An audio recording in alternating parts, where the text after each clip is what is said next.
मोर संग चलो रे, मोर संग चलोगा, मोर संग चलो ना, मोर संग चलो जी। होगी रे परे अपटे मन, औ परे डरे मन खे मन, मोर संग चलो ना, मोर संग चलो जी।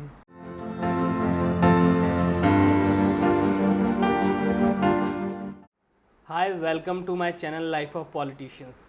आज फिर एक नए एपिसोड के साथ मैं प्रेम बघेल आपकी मुलाकात कराने वाला हूं छत्तीसगढ़ के बहुत ही संघर्षशील नेता से, जो ज़मीनी स्तर से उठकर वो नेता बने हैं और 2008 में एमएलए रहे हैं और आज लोकसभा हैं छत्तीसगढ़ से। विजय बघेल जी का मैं जोरदार तालियों से स्वागत करना चाहूँगा। आइए sir, welcome to our channel. Life of politician channel आपका स्वागत करता है। आज आपसे बात करेंगे। आप प्रेम बघेल, हम विजय बघेल। बिल्कुल सर, जोड़ी जमी रहेगी।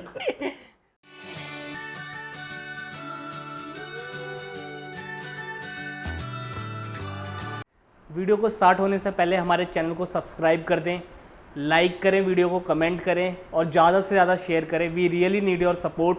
चैनल को अभी सब्सक्राइब करें। सर, आज मैं आपका अपने चैनल लाइफ ऑफ पॉलिटिशियन में स्वागत करता हूं और आपका धन्यवाद करता हूं इस प्रोग्राम का स्टार्ट करने से पहले कि आपने हमें समय दिया, हमारे चैनल को, हमारे ऑडियंस को। तो हम सब आपका धन्यवाद करते हैं। बहुत बहुत धन्यवाद प्रेम जी, सबको बहुत बहुत धन्यवाद, मेरे सुनने वालों को। सर, मैं अपने सवाल की शुरुआत करता हूं। सर, ये जो हमारा चैनल है, ये एक तरीके से माध्यम है जो लोग राजनीति में रुचि बना रहे हैं, जो युवा आ रहे हैं। तो सर, एक दिशा देने का काम करेगा हमारा ये वीडियो, आपका ये मैसेज। तो सर, मैं आपकी पॉलिटिकल जर्नी लोगों के समक्ष रखता हूँ। तो सर, मैं स्टार्टिंग करता हूँ। सर, आपका बचपन कैसा रहा और आपका फैमिली बैकग्राउंड क्या था? देखिए, मेरा फैमिली बैकग्राउंड, मेरा परिवार एक जमींदार मालगुजार परिवार है जी। और शुरुआती दौर में हमारे दादा परदादाओं का सैकड़ों एकड़ ज़मीन थी। जी। जब मेरे गांव में, जी। जब हमारे क्षेत्र में भिलाई इस्पात संयंत्र बना, जी। तो उस समय भिलाई मार्सिंग यार्ड के नाम से एक रेल पटरी बिछी पहली बार। अच्छा। चूँकि वो हमारे ज़मीन के से गुजर रहा था, जी। तो लगभग 700 एकड़ ज़मीन हमारे परिवार का उसमें निकल गया और उस समय मात्र 700 रुपये एकड़ मुआवजा मिला था। और उसके बाद दादाजी, मेरे परदादा जी फिर हिस्से होते गए परिवार के। मेरे पिताजी लोग 2 भाई, उनके बीच में हिस्सेदारी हुई। मेरे पिताजी बहुत जन सेवा और समाज सेवा में हमेशा रहते थे। वो इतने दिलेर थे, जी। दरिया दिली थी जी। कि लोगों के हर सुख दुख में वो काम अपना सहयोग करते थे, जाते भी थे, हम लोग को प्रेरित भी करते थे। परिवार के भी सुख दुख में वो खुद ही अटेंड करते थे, चाहे हमारी बुआ के यहाँ हो, चाहे अपने ससुराल परिवार में हो, मतलब हमारे नाना परिवार में। तो ये उनका अपना जीवन था। जी। और वो शुरू से जनसंघी थे। समाज सेवा और जनसंघ के माध्यम से देश सेवा, राष्ट्र सेवा और जनहित की सेवा करूं, ये उनकी भावना थी। जी। और हूबहू मेरे में वो स्वभाव और आचरण मेरे में भी आया। जी। हम लोग 3 भाई, मेरे बड़े भैया ज़्यादा इसमें इंटरेस्ट नहीं लेते थे। जी। छोटा तो छोटा ही था, जी। मगर मेरे अंदर वो बात आई और पिताजी मेरे को हर जगह, जो खुद जाते थे, जी। जब वो बुजुर्ग होने लगे, तो मेरे को, जब बुजुर्ग नहीं थे वो तो 62 ईयर में उनकी निधन हो गया और हम लोग का ऊपर से जो पिता का साया उड़ गया, मेरे ऊपर जिम्मेदारी आई। तो वो फिर जो सीख मेरे को दिए थे जी। आज जीवन में, वही मेरे लिए एक मेरे जीवन के एक सार बन गया है। बिल्कुल। और उनके बताए रास्ते पे, उनके दिए हुए संस्कार के कारण आज जो कुछ भी हूँ मैं, जी उसी के बदौलत हूँ। अभी मात्र हमारी 20-22 एकड़ की ज़मीन है, 3 भाई हैं हम लोग। जी और मैं फिर 1985 में भिलाई स्टील प्लांट की नौकरी ज्वाइन की। वैसे मेरा खुद पढ़ाई में ज़्यादा मेरा ध्यान नहीं लगता था। अच्छा। वैसे मैं ले दे के B.Com पास हुआ, अच्छा कॉमर्स किया। M.Com में भी मैं M.Com में भी मैं एडमिशन लिया था, जी लेकिन वो M.Com फर्स्ट ईयर में ही मतलब ड्रॉप आउट प्रीवियस में मैं बीच में छोड़ दिया पढ़ाई, क्योंकि पिताजी उस समय बीमार रहा करते थे।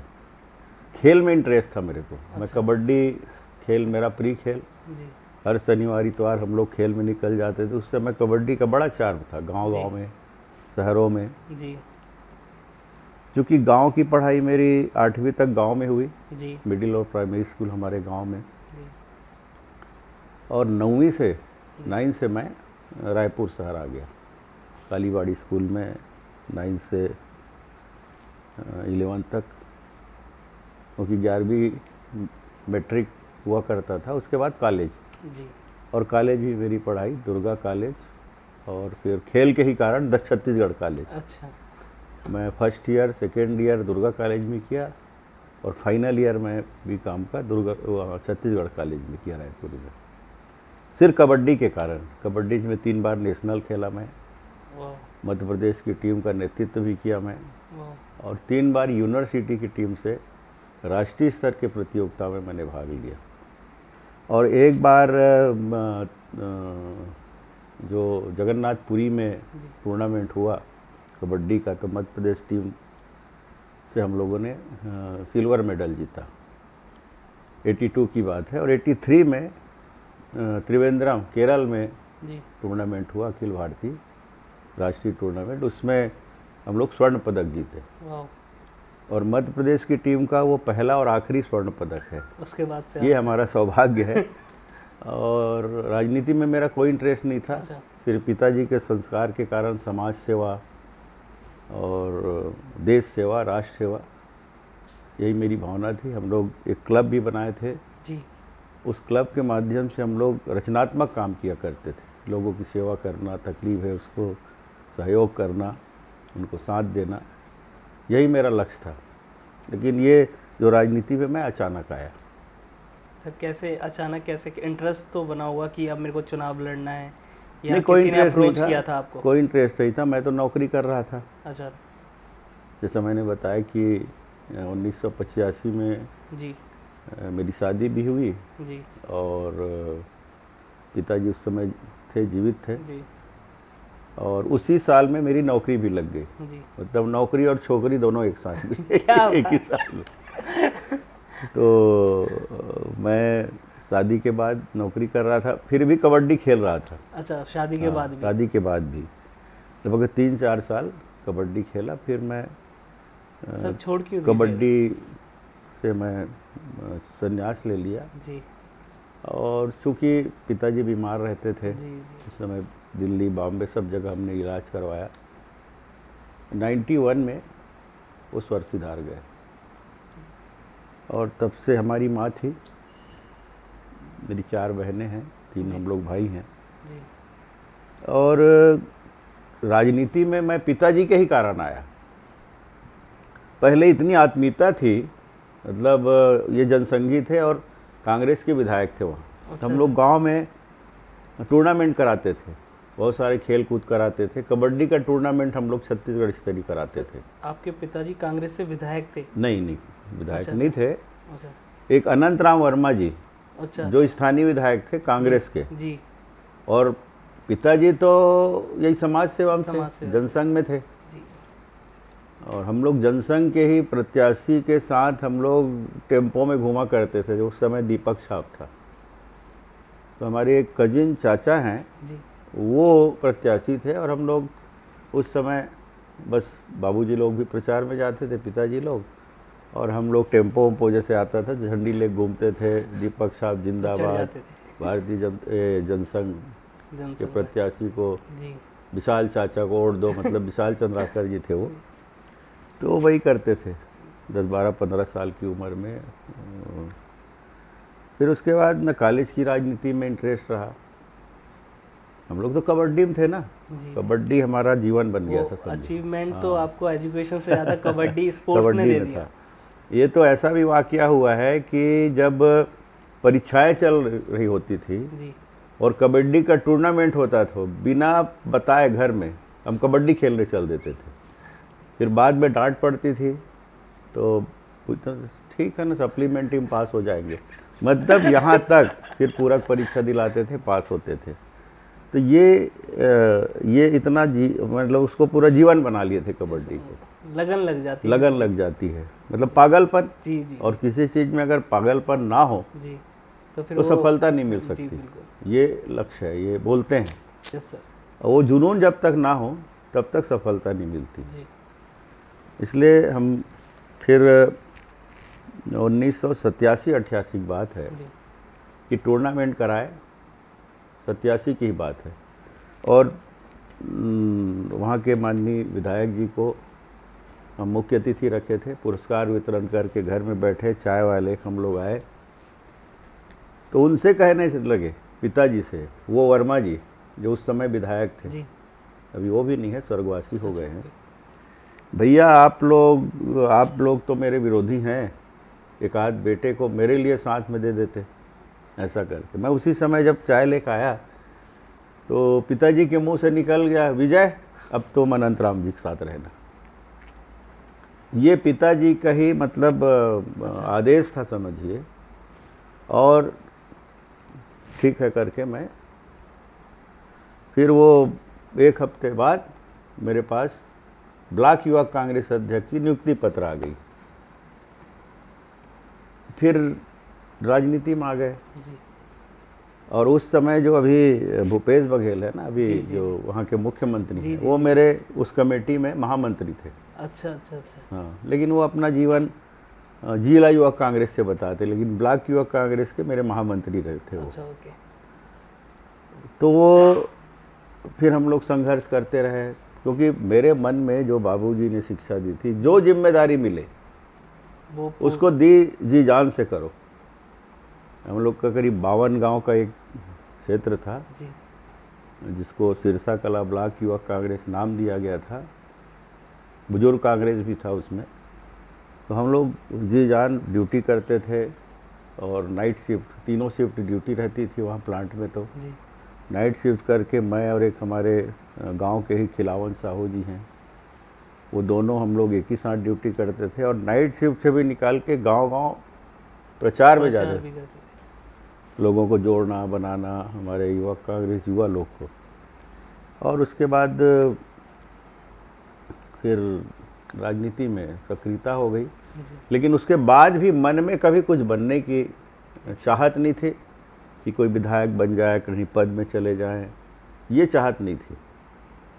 सर 2000 में आपने 2000 में अपना पहला चुनाव लड़ा म्युनिसिपल काउंसिल का, और सर आपने वो इंडिपेंडेंट लड़ा।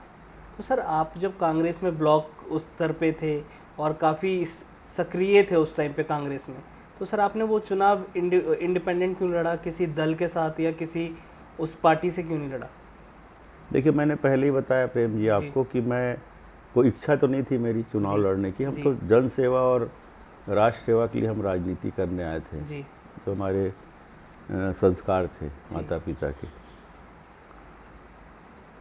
मगर सिचुएशन ऐसी बना, मतलब होता है ना, ईश्वर सबकी तकदीर लिखे हैं, जी कहाँ किसको किस रास्ते में जाना है। बिल्कुल। आपके मन में वो भाव रहे ना रहें, लेकिन वो वातावरण, वो परिस्थितियाँ बनती ईश्वर स्वयं, क्योंकि तकदीर तो वही लिखे हैं। बिल्कुल। कर्म तो आदमी करता है, लेकिन किस्मत वही बनाए है। तो किस्मत मेरी थी राजनीति में आऊँ। फैमिली हुआ ये जी कि 1993 में विधानसभा चुनाव हुआ। जी ये जो अभी मुख्यमंत्री जी हैं उनका जैसे जिक्र किया मैं, जी 1991 में उनको जिला युवा कांग्रेस अध्यक्ष बनाए। वो फिर बहुत मेहनत करते थे, पूरा पद यात्रा किए 150 किलोमीटर का, और हम लोग भी उसमें व्यवस्था में लगे थे। फिर वो बन गए जी और उसके बाद 93 का विधानसभा चुनाव आया वहाँ। उस समय दिग्विजय सिंह जी जी वहाँ के प्रदेश अध्यक्ष थे। और मुख्यमंत्री भी थे मध्य प्रदेश कांग्रेस कमेटी जी के। जी तो उस समय जो बी फार्म है वो जिला कांग्रेस कमेटी के अध्यक्ष को दिया जाता था। अच्छा तो उसमें नाम नहीं लिखा रहता था, दिल्ली से लिस्ट जाती थी, पूरा फाइनल लिस्ट कि इसको टिकट मिली, और उसके अनुसार उसको बी फार्म में नाम भर के देना है जी। लेकिन हुआ ये कि ये 12 उस ज़िले में 12 विधानसभा सीट आती थी, जिसके माननीय स्वर्गीय वासुदेव चंद्राकर जी, जिसको वहाँ के चाणक्य कहे जाते थे राजनीति के, उनके नेतृत्व में चुनाव लड़ना था और वो जिला अध्यक्ष थे वर्षों से। तो 12 विधानसभा सीट का आया नाम उनके पास, लिस्ट आया। तो पाटन में वही अनंतराम वर्मा जी, जिसका नाम मैं पहले जिक्र किया हूँ, जिन्होंने मुझे राजनीति में आने का आमंत्रण भी किया पिताजी को और मुझे मौका मिला, तो वो फिर उनका नाम का नहीं लिखे, जो लिस्ट में आया था दिल्ली से, भूपेश बघेल का नाम लिख दिया। अच्छा जो खास शिष्य थे जी। हम लोग भी थे, वो भी थे। फिर उसके बाद एक और सीट है भिलाई नगर का जी। वहाँ रवि आर्य जी को मिला था, बदरुद्दीन कुरैशी जी को लिख दिया। फिर एक और पड़ता है जो मेरे लोकसभा क्षेत्र में बेमेतरा, वहाँ चैतराम वर्मा जी को मिला था, उसमें चेतन वर्मा डाल दिए। तीनों बदल गए, बहुत हंगामा हुआ, बहुत लड़बाजी हुई, लेकिन वो तो बी फार्म जो उसको है उसको मिल गया, पंजा छाप, कांग्रेस का छाप जी। हम लोग बड़े खुश हुए, बहुत उत्साहित थे, अरे हमारे भूपेश बघेल को टिकट मिल गई। फिर हम लोग पुरजोर, सब ने अपना अपना हिस्सेदारी निभाया, सब ने काम किया बड़े जोशीले ढंग से, युवा आया है, ये है वो करके, और उसके बाद हम वो विधायक चुने गए। तब भी हम उनके साथ थे, बहुत अच्छा लगता था। हम लोग तो ड्यूटी वाले थे। जी जी जी। मैं समाज का भी अध्यक्ष था जी। उस समय, नहीं था, समाज के कामों में आना जाना करता था। अच्छा। तो हम लोग मनवा कुर्मी समाज में आते हैं, कुर्मी समाज के हम, तो सामाजिक बहुत सारे कार्यक्रम में हिस्सेदारी करना। फिर वो धीरे धीरे 1996 में मेरे को मनवा कुर्मी समाज के प्रदेश के अध्यक्ष बना दिए। अच्छा। उस समय छत्तीसगढ़ प्रदेश नहीं बना था। अच्छा। लेकिन छत्तीसगढ़ कुर्मी समाज के हमारे दादाजी ही अध्यक्ष थे, वो मेरे को वो जिम्मेदारी दे दिए। तो ऐसी था। फिर इसमें अब थोड़ा सा पद का जो अहंकार है वो धीरे धीरे पनपने लगा। किसमें? भूपेश बघेल में। भूपेश बघेल जी में। तो जाहिर हो जाता है कि मैं पहले आत्मीयता से मिलते थे, फिर ऐसा समीकरण बना कि हम लोग तो भाई मुंह फट बोल देते थे, जो गलती होती थी उसको बोल देते थे। बिल्कुल नेचर भाई जो हित में बात करेगा वो चापलूसी बात नहीं करेगा। सच बात है। तो उसके आसपास रहने वाले अब पद में बहुत सारे आ जाते हैं ना, जहाँ गुड़ है वहाँ मक्खी है वाला, तो वो लोग फिर क्या दाऊ जी ऐसा है वैसा, आपको भड़काते हैं, आपको कैसे बोल देते हैं, सबके सामने बोल देते हैं। तो स्वाभाविक रूप से मन में आने लगा, वो बाईपास कर रहा है मेरे को, ऐसा कर रहा है, मतभेद बन गए। हाँ, मतभेद उसके मन में आया, हमारे मन में नहीं था। हमारा मन तो साफ था, हमको तो कोई ज़रूरत ही नहीं थी किसी चीज़ की। उस समय तक मैं ब्लॉक कांग्रेस कमेटी का पूरे ब्लॉक का अध्यक्ष बन गया था, सीनियर वाला। ओके। वासुदेव चंद्राकर जी मेरे को जिम्मेदारी दे दिए थे। फिर अनबन हुई और 98 में फिर हमारे ही लोगों ने बोला कि हम टिकट के लिए जाएंगे। अब 93 के बाद 5 साल बीता, 1998 में विधानसभा का चुनाव हुआ दूसरा। तो हम लोग टिकट के लिए दिल्ली आए, 15 दिन दौड़ किए, ये किए वो किए, मतलब उसको दिखाना है। मकसद ये नहीं था कि टिकट लेना, उसको दिखाना है कि तेरे से भी हम ज़्यादा है। माननीय अजीत जोगी जी उस समय राज्यसभा सदस्य थे, प्रवक्ता थे जी। उन्होंने हम लोग का बहुत मतलब पक्ष लिया। और योगी जी ने नहीं, अजीत जोगी जी जो मुख्यमंत्री थे। अच्छा ओके वहाँ ओके छत्तीसगढ़ के जी। तो हम लोग टिकट तो नहीं मिली, लेकिन पैनल में नाम यहाँ जुड़ गया था जी।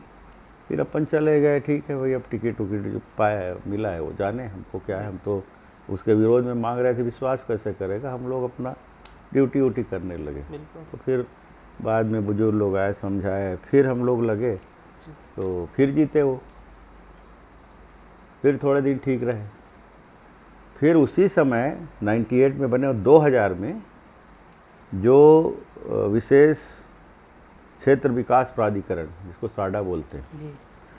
वो विखंडित हुआ और हमारा भिलाई 3 चरौदा जहाँ का मैं जिसकी जिक्र आपने किया कि वहाँ के इंडिपेंडेंट आप चुनाव लड़े, वो बना, भिलाई नगर बना, एक जामुल बना, कुमारी बना, ऐसा जो क्षेत्र था। जामुल पालिका बना, कुमारी बना, भिलाई नगर निगम बना और ये नगर पालिका बना। उस टाइम पे बनी थी। तो हमको जिम्मेदारी मिली थी ब्लॉक कांग्रेस कमेटी की। तो हमको भी बोले हमारे जिला अध्यक्ष दाऊ चंद्राकर जी, जिसका मैं नाम दिया जी, कि आप लोग भी अपना सर्वे करके नाम दो। तो हमने नाम दिया एक, तो फिर उसको बोले नहीं, रिजेक्ट कर दिए ये भूपेश बघेल जी। अच्छा। हम लोग बहुत निवेदन किए, करीब 14 प्रमुख लोग गए उनके घर में और निवेदन किए, भाई सामान्य सीट है और सामान्य वर्गों को कभी मौका नहीं मिलता। जी जी। बीजेपी से भी एक संपत जैन जी को टिकट दे दिए हैं, तो ये विजय जैन हमारा बहुत अच्छा कार्य करता है, अच्छा लगे रहता है, उसको हम टिकट देते हैं। फिर वो एकदम मना कर दिया और बोल दिए, जब बहुत ज़्यादा ये तू मैं हुआ, तो बोले मैं जाओ तुम लोग जो करो, मैं अपने कैंडिडेट को जिसको भी दूंगा जिता के बता दूंगा। भूपेश बघेल जी ने कहा। भूपेश बघेल मतलब इतना अहंकार मन से बोले कि हम लोग अपमानित महसूस किए। बाहर निकले और बैठे एक जगह, फिर उसको बोले जिसके नाम से हम गए थे, विजय जैन को, जी, कि अब चुनाव तो लड़ना है तुमको, जीतने के लिए नहीं, हारने के लिए लड़ना है, हराने के लिए लड़ना है। जी, जीत हार देखेंगे। अपना अलग ही लक्ष्य बन गया फिर। अब हराना है, जीतना नहीं। वो जो बोला है ना कि कुछ मैं जिता लूंगा करके, परिवहन मंत्री बन गए थे उस समय वहाँ। अच्छा, भूपेश बघेल जी। वो कावरे जी एक थे, वो उनकी डेथ हुई, उनका कत्ल हुआ वहाँ जंगल में जी, उनके ही क्षेत्र में, और फिर इसको मौका मिल गया। तो फिर हम लोग बोले तो मैं कल बताऊंगा, बोले वो। फिर दूसरे दिन बैठे तो बोले मैं नहीं लड़ूंगा, मेरे घर में बोल रहे हैं ये है। तो फिर हम लोग असमंजस में हो गए, सब लोग बैठे थे, कुछ बुजुर्ग थे उसमें, सब ने क्या मंत्र पढ़ाया कि आपको लड़ना है मेरे को। तो मैं बोला मैं क्यों लड़ूंगा भैया, मैं नौकरी कर रहा हूँ, काहे के लिए, मेरे की इच्छा भी नहीं है कोई पद में जाने की, और मेरे घर वाले नहीं बोलेंगे क्या, मेरी सर्विस है वहाँ। तो चलो ठीक है, कल और बैठेंगे। और बैठे तो सब लोग बोले भाई स्वाभिमान का सवाल है, ये है, आपके ला कोई और चुनौती नहीं दे सकते, ऐसा वैसा बोले। तो मेरा भी मन का जो, वो तो ईश्वर करा रहे थे ना जी, जो भी है। फिर मैं मन बना, ठीक है मैं लड़ूंगा। घर में बोला तो घर में फिर मना करना, ऐसा बहुत चला। फिर मैंने नहीं, मैं निर्णय ले लिया हूँ, मैं लड़ूंगा। फिर इंडिपेंडेंट लड़े, हराने के लिए लड़े थे। जी जी। और ईश्वर की इतनी मर्जी हुई, चाबी छाप मिला था हमको जी, इतना सा छोटा, वह पंजा छाप, इधर कमल छाप, उसके बीच में हम नए इस छाप को ले कहाँ जाएंगे। जब प्रचार हुआ तो नई नई बातें मन में आने लगी। पहला नगर पालिका बना है और हम पहला ताला हमारी इस चाबी से खोलेंगे, ऐसा वैसा इतना चला। और वो अपने दादा को टिकट दिए जी, जो मैं पहले बताया ना कि छत्तीसगढ़ के जो मनवा कुर्मी समाज के अध्यक्ष थे, मेरे को युवा अध्यक्ष बनाए थे हमारे दादाजी, उनके ताऊ जी हो गए, उनको टिकट दिए और उनके साथ मेरे को चुनाव लड़ना।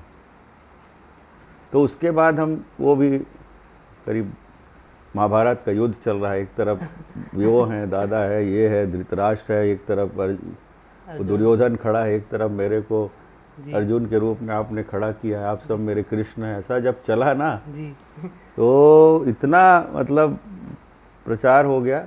तब के जुबान में चाबी छाप, और फिर वो थर्ड पोजीशन दादाजी कांग्रेस।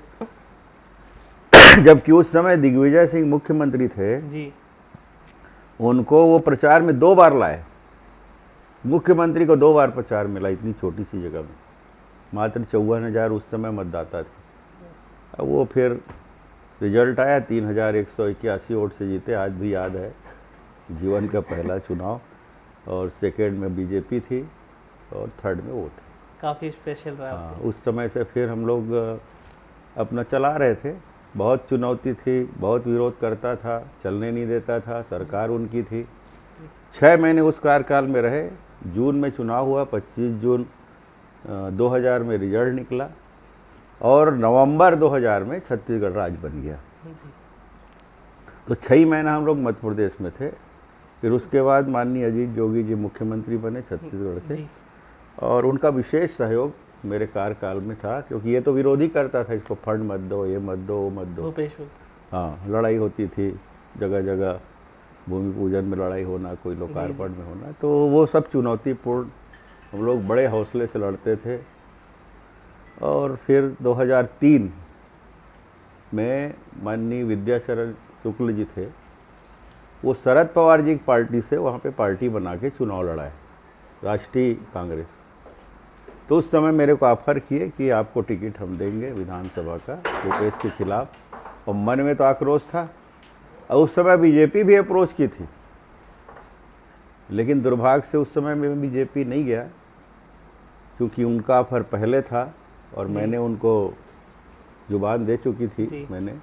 तो मैं फिर एनसीपी से चुनाव लड़ा। एनसीपी से लड़ा। हाँ, घड़ी छाप था। जी जी, NCP, अभी भी है। शरद पवार जी की पार्टी। शरद पवार जी प्रचार में भी आए थे मेरे। ये पटेल जी हैं, प्रफुल्ल पटेल जी, और वो एक जगह प्रचार में गए, वो मेरे विधानसभा में गए। लेकिन दुर्भाग्य था कि 5,500 वोट से हार गए। जी भूपेश बघेल फिर जीत गए। जी सेकेंड में मैं था और बीजेपी थर्ड में थी। फिर 2004 में भाजपा में आ गया मैं, क्योंकि मन में तो वही बातें, जनसंघ वाली बातें। जी अच्छा, मैं कांग्रेस में भी था, जी तो भी आरएसएस के कार्यक्रम में जाता था। जी लोग बोलते हुए कांग्रेस वाला गया है, मैं बोला ये देशभक्ति राष्ट्रहित की, राष्ट्रहित है। और मेरे पिताजी हैं और मैं वहाँ कार्यक्रम में जाऊँगा। जी, तो भले ही objection मैं होता था। काम कर रहा हूँ अपनी पार्टी का, लेकिन मैं उस मूल भाव से नहीं हट तो सकता। कांग्रेस वाले ऑब्जेक्शन करते थे इस चीज़ हाँ, का कि करते थे, भैया कांग्रेस आ गए, राष्ट्र- वाले वहाँ आ गए, हाँ, वहाँ RSS चल में दिए, गया। ऐसा करके। लेकिन मैं तो अपने रास्ते चलता था। सर आपने 2003 में भी भूपेश सिंह बघेल जी के अगेंस्ट लड़ा, फिर 8 में भी लड़ा, तो सर वो क्या जिद थी, जुनून था? नहीं, वो तो पार्टी ने आदेश किया। अच्छा, 2008 पार्टी का में। आदेश था। 2004 में तो मैं साधारण रूप से शामिल हुआ। जी वहाँ के माननीय सांसद हुआ करते थे माननीय ताराचंद साहू जी, वो भी स्वर्गवासी हो गए। जी और माननीय रमेश बैस जी, जी जो अभी झारखंड के राज्यपाल हैं, 7 बार के रायपुर के सांसद, जी और इससे पहले त्रिपुरा के राज्यपाल रहे, जी वो मेरे मामा ससुर हैं। उनके ही नेतृत्व में मैं भारतीय जनता पार्टी ज्वाइन किया। जी उन्होंने ही समीकरण बनाया, और वेंकैया नायडू जी उस समय हमारे राष्ट्रीय अध्यक्ष थे, उनके मंच में ही मैंने बीजेपी ज्वाइन की। उस समय लोकसभा का चुनाव चल रहा था 2004 में, और ज्वाइन किया। फिर 2008 में मेरे को घर बैठे टिकट भी आई। मैं तो मांगने नहीं गया था, न कोई इच्छा थी। जी और 2004 फिर 4 में ही मैं अपनी नौकरी से वॉलेंट्री रिटायरमेंट ले लिया। जी 2004 में जी जैसे ज्वाइन किया, इधर वॉलेंट्री रिटायरमेंट दे दिया, और 8 में टिकट मिल गई। भूपेश बघेल को हराया उस समय, आपने बहुत। संसदीय सचिव बना। जी 13 में फिर हार गया। जी 18 में टिकट नहीं मिली। जी 19 में आपके सामने हूँ, लोकसभा है आज आप। और उसी सीट से भी भर हारे थे हम। जी बाकी 11 लोकसभा सीट है, उसमें 10 में भाजपा जीती थी, जी पहले भी, अभी भी। और इस बार हम 14 में चुनाव हार गई थी, सरोज पांडे जी को टिकट मिली थी। और उसी सीट में भूपेश बघेल का विधानसभा, गृह मंत्री ताम्रध्वज साहू जी के विधानसभा, आपके रविंद्र चौबे जी कृषि मंत्री के जिससे आप विधानसभा, लोकसभा। पीएचई मंत्री रुद्र गुरु जी का विधानसभा, और हारी हुई सीट लोगों का इतना प्यार कि सबसे ज़्यादा वोट से आप ही। वहीं चुनाव जीते जी छत्तीसगढ़ में। सर हमने सुना है कि सर आपने फिल्मी दुनिया में भी छत्तीसगढ़ में काम किया है। सर वो क्या फिल्में करी हैं, हम जानना चाहेंगे। सर उसमें रुचि कैसे बनी आपकी? देखिए, क्या है कि बचपन से हम लोग स्कूल में जी नाटकों में भाग लेते थे। जी गांव में रामलीला होता था, जी उसमें भाग लेते थे। जी और मैं तो एक बार सीता भी बना था। पहले क्या होता था कि हम लोग जब ग्रुप डांस करते थे जी। तो लड़कियां भाग नहीं लेती थी ज़्यादा अच्छा। उस समय, तो हम ही लोग लड़की बनते थे, लड़का भी बनते थे। मतलब कम नहीं, हम पिछले बार हम लड़की बने थे, अब लड़का बनेंगे, ऐसा ऐसा होता भाव है, आता है ना। होता है सर, बिल्कुल। तो वो था, और मन में, हर के मन में कलाकार छुपा है, जी बिल्कुल सिर्फ सर, उसको उभारने की ज़रूरत है। जी और मेरे मन में वो बात आई, और मैं जब मेरे को ऑफर लेकर आए कि भैया आपको, जब मैं संसदीय सचिव था ना, पद में था, अच्छा अच्छा, हाँ, जब आया MLA तो थे आपके 2008 लायक में। एक रोल है, माटी के लाल पिक्चर बन रहा था, जी और जो आदर्शवादी सरपंच जी। की भूमिका मुझे निभानी थी। अच्छा। 2 मेरे बेटे थे छोटे छोटे, हाँ पत्नी घर में, और मैं आदर्शवादी। तो फिर शराब बंदी हो, उसके लिए शराब का जो वो हुआ था, उसके लिए फिर मैं उसमें एक सरपंच का रोल किया। 15 मिनट, 10-12 मिनट का रोल है, और फिर मेरी हत्या कर दी जाती है शराब ठेकेदारों द्वारा। ये है उसमें। मूवी में भी कहीं ना कहीं आपने मैसेज देने का हाँ, सोशल वर्किंग करी है। वो लोग आए थे राजनीति मेरे उधर पास भी कि नहीं आपके छूटी। लायक ही रोल है। फिर उसके बाद एक मन के मीत जी। पिक्चर है, मन के छत्तीसगढ़ी मीत। में ही। हाँ, जी। वो लंबा रोल है उसमें। अच्छा अच्छा। पूरे पिक्चर में हूँ मैं आखिरी तो तक। सर आपको एक्टर भी तो- कह सकते हैं, पॉलिटिशियन भी कह सकते हैं, और थोड़ा और बहुत स्पोर्ट्समैन भी कह सकते ईश्वर ने गला भी दिया है, तो हैं। अच्छा सर, सर ऐसी आप शौकिया मल्टी टैलेंटेड निकले, सोच से ऊपर। शौकिया गाना भी गा लेता हूँ। और सर कुछ 2 कभी लाइनें कभी कुछ गा के सुना दीजिए सर। हम लोग का छत्तीसगढ़ी में एक गीत हाँ, है, संदेश गीत है, बिल्कुल सर। जो स्वर्गीय लक्ष्मण मस्तूरिया जी की गीत, जो आह्वान गीत है। जी। और ये गीत मैंने ये चुनाव में गाया, अच्छा। छत्तीसगढ़ी लोक संगीत के साथ। जी ये गीत अच्छा लगता है, जी तो वो 2 लाइन आप बोल जी, रहे हैं। बिल्कुल सर। मोर संग चलो रे, मोर संग चलोगा, मोर संग चलो ना, मोर संग चलो जी। होगी रे परे अपटे मन, औ परे डरे मन खे मन, मोर संग चलो ना, मोर संग चलो जी। अमरैया कस जोड़ छाव माँ, मोर संग बैठ जुड़ा लो। अमरैया कस जोड़ छाव माँ, मोर संग बैठ जुड़ा लो। पानी पी लो मैं सागर ओ, दुख पीरा बिसरा लो। पानी पी लो मैं सागर ओ, दुख पीरा बिसरा लो। नवा जोत औ नवा गाँव बर, नवा जोत औ नवा गाँव बर, रास्ता नवा गढ़ो रे। मोर संग चलो ना, मोर संग चलो जी, मोर संग चलो ना। सच अ ब्यूटीफुल वॉइस। धन्यवाद धन्यवाद थैंक यू सर। धन्यवाद। हमारी लास्ट सवाल की तरफ बढ़ता हूँ सर। हमारी ऑडियंस को क्या मैसेज देना चाहेंगे, अपनी जो युवा आ रहे हैं राजनीति को लेके, उन्हें किस तरीके से आगे बढ़ना चाहिए, और राजनीति को किस तरीके से उन्हें लेना चाहिए अपने जीवन में? देखिए, राजनीति तो मैं सबसे निवेदन भी करूँगा, खासकर आने वाली पीढ़ी को, वर्तमान पीढ़ी को, कि आज देश जिस कार्यकाल से गुजर रहा है, बहुत कठिन परिस्थितियां हैं, और इन कठिन परिस्थितियों से माननीय नरेंद्र मोदी जी ने इस देश को उबारा है, और भविष्य उनके हाथ में सुरक्षित दिख रहा है भारतवर्ष का। मेरे मन में भी बचपन से मेरे पिताजी ने जो संस्कार दिए कि हमेशा निस्वार्थ भाव से समाज की सेवा करें, राष्ट्र की सेवा करें, और उसी भाव से हम सतत लगे रहें। मन में कोई इच्छा ना हो, मन में कोई ऐसी भावना ना हो कि मुझे ये चाहिए वो चाहिए। निस्वार्थ भाव से हम समाज सेवा, राष्ट्र सेवा, और जिनको हमारी ज़रूरत है उनके ज़रूरत के लिए हम सामने खड़ा हों, ये हमेशा करें, और अपने भविष्य को भी उज्जवल बनाएं, क्योंकि देश का मान सम्मान है तो हमारा मानेगा तो हम स्थिर रहेंगे। तो हमारा भविष्य देश के भविष्य के साथ जुड़ा हुआ है। इस भाव के साथ हम लोग आगे बढ़ें, और यही मेरी जीवन की एक सार है, और आप सबसे भी यही निवेदन है। धन्यवाद सर, हमारे चैनल में धन्यवाद अपना टाइम जी।